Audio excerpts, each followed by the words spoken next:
भगवान राम भी नहीं बच पाए काल के काल से, तो क्या भगवान राम की भी हुई थी मृत्यु?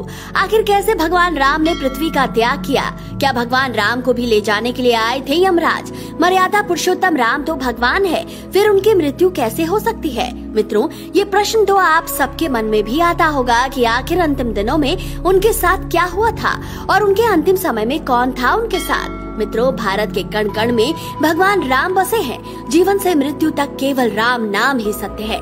तो क्या है भगवान राम की मृत्यु का सच? जानने के लिए वीडियो के साथ अंत तक बने रहें। हिंदुस्तान की धरती हो या 7 समुद्र पार, हर सनातनी हिंदू अपने घर में रामचरितमानस की पवित्र पुस्तक और स्वर्गीय रविंद्र जैन की आवाज में राम भजन को सुनता गुनगुनाता आया है। इसलिए प्रभु राम की छवि हर हिंदुस्तानी के मानस पटल पर अंकित है।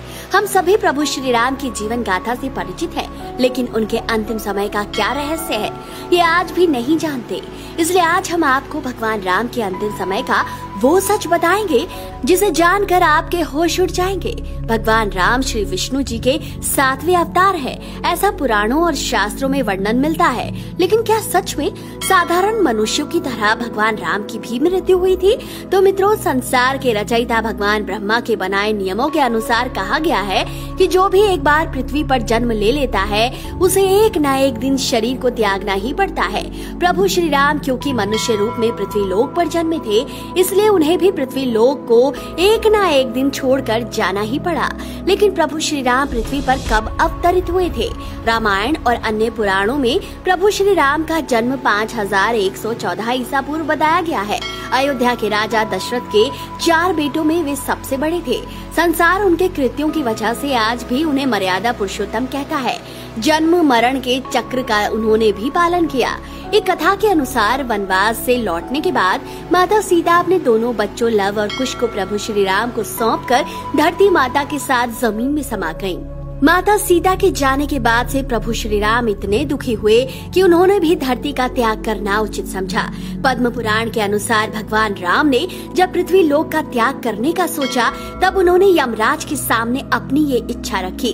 कहा जाता है कि प्रभु श्री राम की इच्छा का सम्मान करते हुए यमराज ने भगवान राम के सामने एक अजीब शर्त रखी कि आपकी और मेरी बातचीत कक्ष तक ही सीमित रहे और जब तक हम यहाँ हैं कोई भी अन्य इस कक्ष में प्रवेश न करे। यमराज की बात सुनकर भगवान राम ने दरवाजे पर अपने भाई लक्ष्मण को खड़ा रहने के लिए कहा ताकि कोई भीतर प्रवेश न कर सके। यमराज की शर्त के अनुसार जो कोई कक्ष में प्रवेश करेगा उसे मृत्यु दंड का भागी बनना पड़ेगा।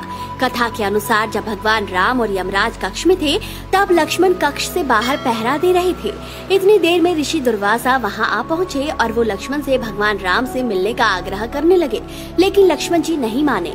ऋषि दुर्वासा क्रोधित हो गए और उन्होंने अयोध्या वासी को शाप देने की ठान ली। भगवान राम के प्रिय अनुज लक्ष्मण दुर्वासा ऋषि के शाप से डर गए और उन्होंने स्वयं भगवान राम के कक्ष में जाने का निर्णय लिया। फलस्वरूप लक्ष्मण को यमराज का दंड मिला और वो भगवान राम से पहले बैकुंठ चले गए। और प्राणों से प्रिय छोटे भाई लक्ष्मण को देखकर भगवान राम बहुत दुखी हुए। तब उन्होंने भी यमराज की सहमति से सरयू नदी के तट पर गुप्तार घाट में जल समाधि लेने का निर्णय कर लिया। माना जाता है कि जब प्रभु श्री राम जी सरयू नदी में जल समाधि ले रहे थे, तब उस समय उनके साथ उनके परम भक्त हनुमान, जामवंत, सुग्रीव, भरत, शत्रुघ्न उपस्थित थे। तो मित्रों, इस तरह भगवान राम ने जल समाधि लेकर पृथ्वी लोक का त्याग किया। बोलिए जय श्री राम। तो मित्रों, आपको आज का ये वीडियो कैसा लगा?